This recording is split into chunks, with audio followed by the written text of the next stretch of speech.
সাবেক সেনা কর্মকর্তা অবসরপ্রাপ্ত লেফটেন্যান্ট জেনারেল সাইফুল আলমের বাসায় অভিযান চালিয়ে ২.৫ কোটি টাকা জব্দ করেছে দুর্নীতি দমন কমিশন দুদক।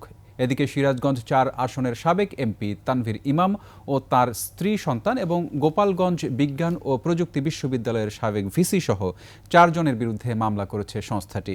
বিস্তারিত জানাচ্ছেন প্রণব চক্রবর্তী। গেল ২৭ ফেব্রুয়ারি গোপন সংবাদের ভিত্তিতে গোয়েন্দা সংস্থা ও যৌথ বাহিনীর সহায়তায় সাবেক সেনা কর্মকর্তা অবসরপ্রাপ্ত লেফটেন্যান্ট জেনারেল সাইফুল আলমের ক্যান্টনমেন্ট এলাকার বাসায় অভিযান চালায় দুদক। ওই অভিযানে সাইফুল আলমের সন্ধান না মিললেও নগদ টাকা উদ্ধার হয় বলে জানান দুদক মহাপরিচালক মোহাম্মদ আক্তার হোসেন।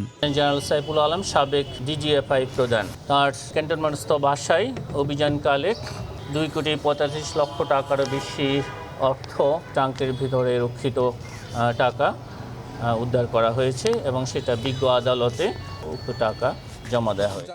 সিরাজগঞ্জ ৪ আসনের সাবেক এমপি তানভীর ইমাম ও তার স্ত্রী সন্তানের বিরুদ্ধে দায়ের হওয়া দুর্নীতির মামলা নিয়েও কথা বলেন দুদক মহাপরিচালক। জ্ঞাত আয়ের উৎসের সাথে সঙ্গতিবিহীন 3,07 লক্ষ টাকারও বেশি মূল্যের সম্পদ অর্জনের অপরাধে তার এবং তার স্বামীর বিরুদ্ধে দুর্নীতি দমন কমিশন আইন ২০০৪ দণ্ডবিধির সংশ্লিষ্ট ধারায় আরও একটি মামলা রুজু হয়েছে। এছাড়া গোপালগঞ্জ বিজ্ঞান ও প্রযুক্তি বিশ্ববিদ্যালয়ের সাবেক ভিসি সহ ৪ জনের বিরুদ্ধে মামলার তথ্যও জানানো হয় ব্রিফিংয়ে। ক্ষমতার অপব্যবহার, প্রতারণা ও জালিয়াতির মাধ্যমে নিয়োগ প্রদানের অভিযোগে দণ্ডবিধির সংশ্লিষ্ট ধারা এবং দুর্নীতি প্রতিরোধ আইন ১৯৪৭-এর সংশ্লিষ্ট ধারায় আরও একটি মামলা রুজু হয়েছে। প্রণব চক্রবর্তী, ২১ টেলিভিশন, ঢাকা।